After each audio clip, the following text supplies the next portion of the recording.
Good morning mga kamatik. Sa ngayon mga kamatik, gumagawa ko na saringgola mga kamatik. Papakita ko sa inyo ito mga kamatik. Ito mga kamatik, D-box. Yan. Kung napapansin nyo, marami siyang tali.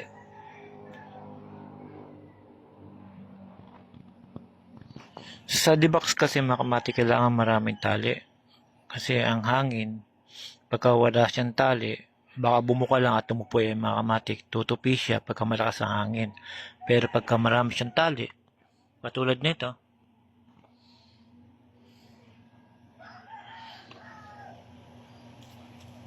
yan mga kamatik, para pagka hinatak do sa banda sa kabila mga kamatik, hindi siya matutupi agad.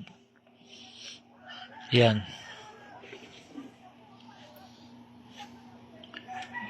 Kung bibilangin sa tali, maraming tali mga kamatik ang paggagawang box.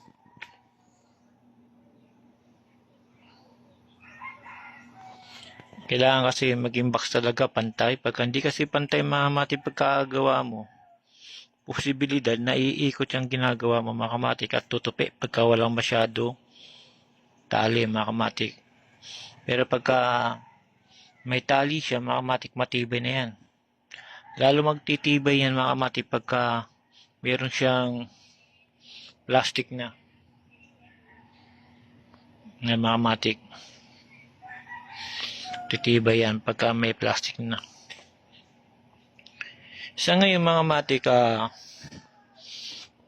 medyo paubos na yung rugby natin.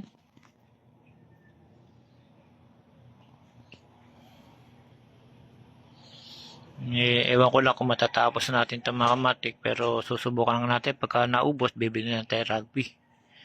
Yan mga kamatik.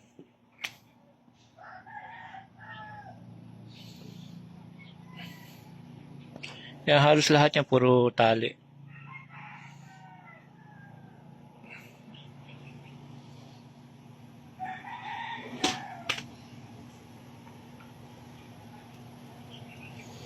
Ang gagawin ko, reshuffle na kulay lang, pero dalawang kulay, blue-pula,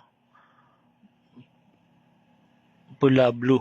Ganun lang gagawin ko, katulad niya, pula-blue, pula-blue. Yan mga kamatik, sa ngayon hindi pa. Mamaya papakita ko sa inyo mga kamatik yung yari niya. Ang size na ito mga kamatik, nasa 3 feet and a half ang taas. Ayan mga kamatik. Yung iba medyo kailangan higpitan para hindi siya gumalaw. Kasi pag hindi mahigpitan yan, gagalaw ng gagalaw yan. Pagkalipad yan mga kamatik, tabingin na o iikot mga kamatik. Yan mga kamatik. Ang paggagawa ng box mga kamatik, hindi puro ano lang yan. Yan mga kamatik, kailangan mahaba pa siya lalo na marami siyang tali. Pagka marami siyang tali, tapos mainipin ka mga kamatik, baka masira mo pa. Dapat ito malapad pa mga kamatik, kaya lang masyadong napalaki yung square natin, kaya gaya na siya. Sana lumipad mga kamatik.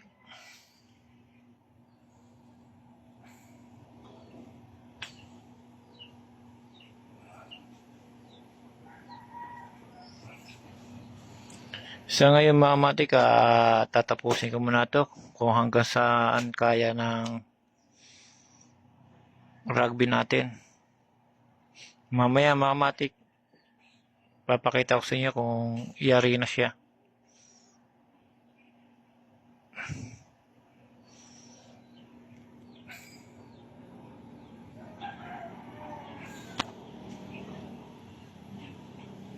Bali sa ngayon, raragbihan ko muna mga kamatik para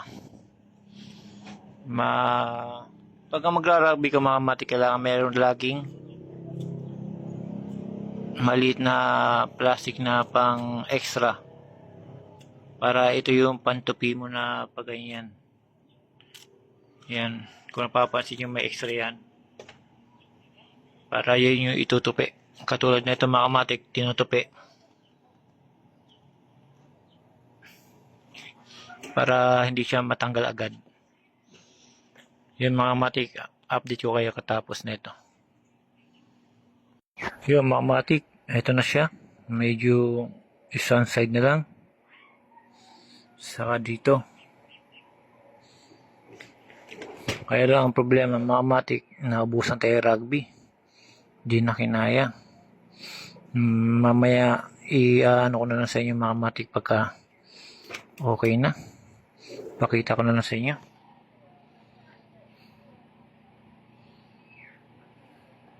Sa ngayon di na kinaya ng rugby. Naubusan na talaga mga kamatik.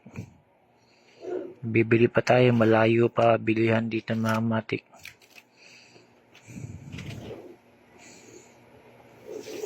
Kaya ngayon bibili na ako mga kamatik. Mamaya update ko sa kayo mga kamatik kung nangyari na.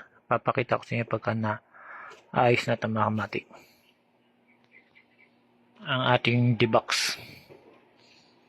Dalawang klase tawag dito mga kamatik. Minsan kung puro puti tapos puro may bilog dito, dice ang tawag mga kamatik, dice daw. Pero sa akin ito box, depende sa design mo. Yan mga kamatik.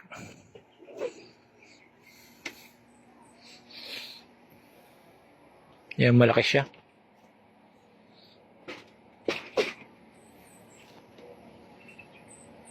Isang side na lang mga kamatik. Mamaya bibili mo na ako rugby mga kamatik. Yan mga kamatik, papakita ko na sa inyo mga kamatik yung natapos na ang ating box. Yan mga kamatik, kanina kasi umulan tapos nalobat, di ko na naman siya na videohan.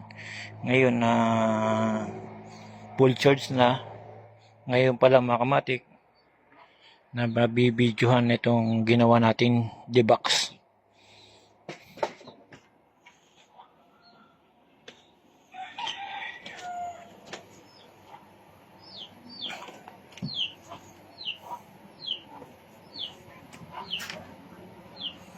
Yan mga kamatik, yan ang ating D-box saranggola natin mga kamatik.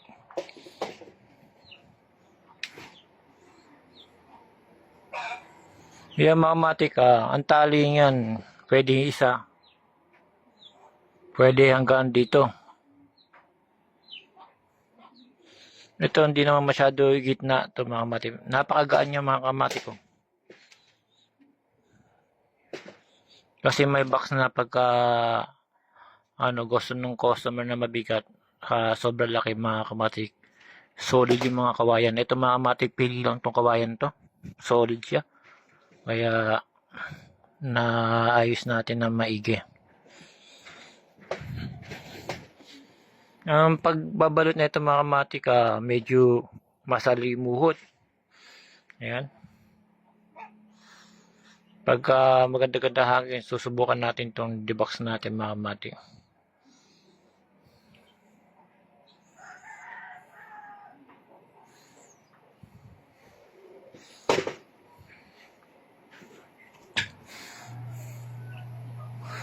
Yung mga kamatik, pinakita ko na sa inyo yung aking finished product na D-box. Sa Marikina mga kamatik, mabenta sa akin to. Ang pinakamalaking ginawa ko dito mga kamatik, ang taas niya ay nasa 7 feet. Tapos ang kawayan niya pa square mga kamatik, siguro nasa 3 feet. Ay yung haba niya mga kamatik na yan, itong haba nito, ito sa kaya mga kamatik, 4 na square na ginawa kong ganyan. Pero sobrang laki niya mga kamatik. Imagine mo kung ganyan kalaki, kay kahaba. Tapos gagawin mo siyang square na pag ganito lang. Yan. Yun ang pinakamalaki kong ginawa, nasa 7 feet and a half. Siguro mga kamatik, ang square niya simula dito mga kamatik, hanggang dito. Hanggang dito ang square niya, hanggang dun. Yep. Ganyan kalaki mga kamatik ang square niya. Kaya sobrang laki yun mga kamatik. Nung pinalipad akala ko magaan. Kaya pala akong hilahin mga kamatik, napakabigat. Kung gusto nyo makita kung nasaan yung sinasabi ko mga kamatik, itaas nyo ng taas tong video. Doon mga kamatik, may kita nyo yung mga box na ginawa kong malalaki doon. Yun ang pinakamalaki, nasa 7 feet mga kamatik. Mas kasya apat na bata. Kung ipapasok mo sa loob mga kamatik, apat na bata kasya. Para makita nyo mga kamatik, itaas nyo na itaas yung mga video, makikita nyo yung bandang baba. Yun ang pinakamalaki kong ginawang D-box mga kamatik. Pasadya sa akin yun mga kamatik. Kala ko noon mga kamatik, magaan lang. Nakambutete mga kamatik yung lumipad. Kayang-kaya akong tangayin mga kamatik sa sobrang laki. Kaya ito mga kamatik, medyo malit lang yung ginawa natin mga kamatik. 3 feet lang ang taas niya.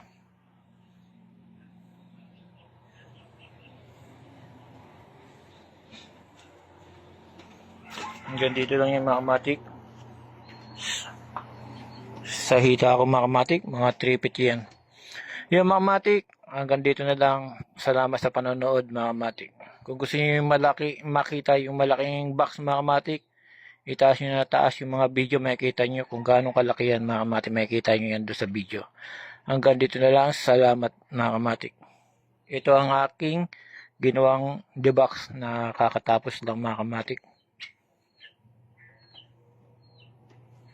Yan mga kamatik, pansin nyo maraming tali. Ganyan talaga mga kamatik, kailangan maraming tali para hindi kaagad siya maputol.